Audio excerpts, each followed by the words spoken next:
नमस्कार दोस्तों, गेहूं की फसल कितनी कठिनाई से तैयार होती है इसे आप ऐसे समझिए। सर्दियों में जब सर्द रातों में हम और आप रजाई में दुबके होते हैं, उस वक्त किसान गेहूं में पानी दे रहा होता है, अपनी गेहूं की रखवाली करता है। सर्द रातों में कई जगह तो फव्वारा सिस्टम से इरिगेशन होता है, सिंचाई होती है और बिजली रात को ही आती है, तो रात को उन्हें पानी देना पड़ता है, लाइन बदलनी पड़ती है फव्वारा सिस्टम की, भीगते हुए कोहरे के बीच सर्द रातों में।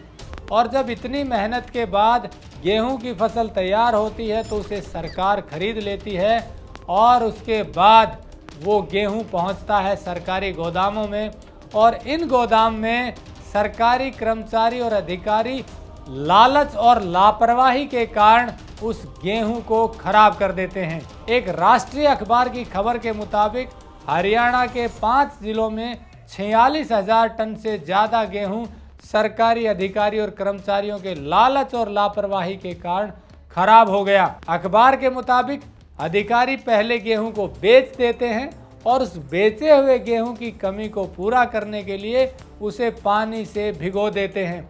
कल्पना कीजिए कि एक बढ़िया गेहूं को पानी से भिगोया जाता है, जानबूझकर खराब किया जाता है, वजन को पूरा करने के लिए। रूह भी नहीं कांपती ऐसे करते हुए, क्योंकि जैसा हमने बताया कि उस गेहूं को कितनी कठिनाई से किसान ने तैयार किया है।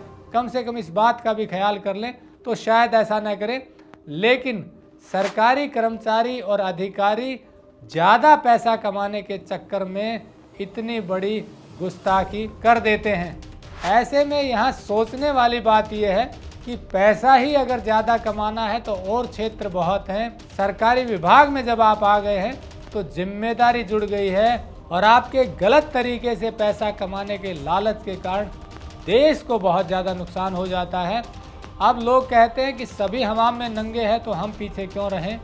ऐसी ही सोच के कारण सरकारी विभागों में देखा देखी रिश्वतखोरी बढ़ जाती है और फिर नतीजा आता है 46,000 टन गेहूं की खराब होने के रूप में। ये तो एक छोटा सा उदाहरण है, पता नहीं और कितना बड़ा नुकसान कर देते हैं लोग अपनी रिश्वत के लालच में।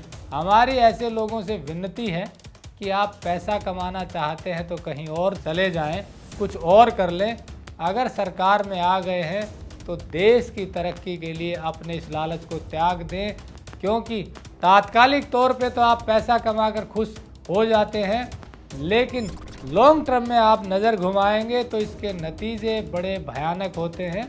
क्योंकि प्रकृति ने जो ये सिस्टम बनाया है उसमें गलत काम का गलत नतीजा भी निर्धारित किया है।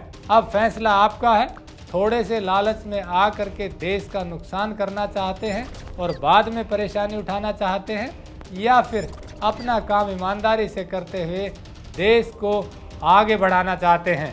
नमस्कार, जय हिंद।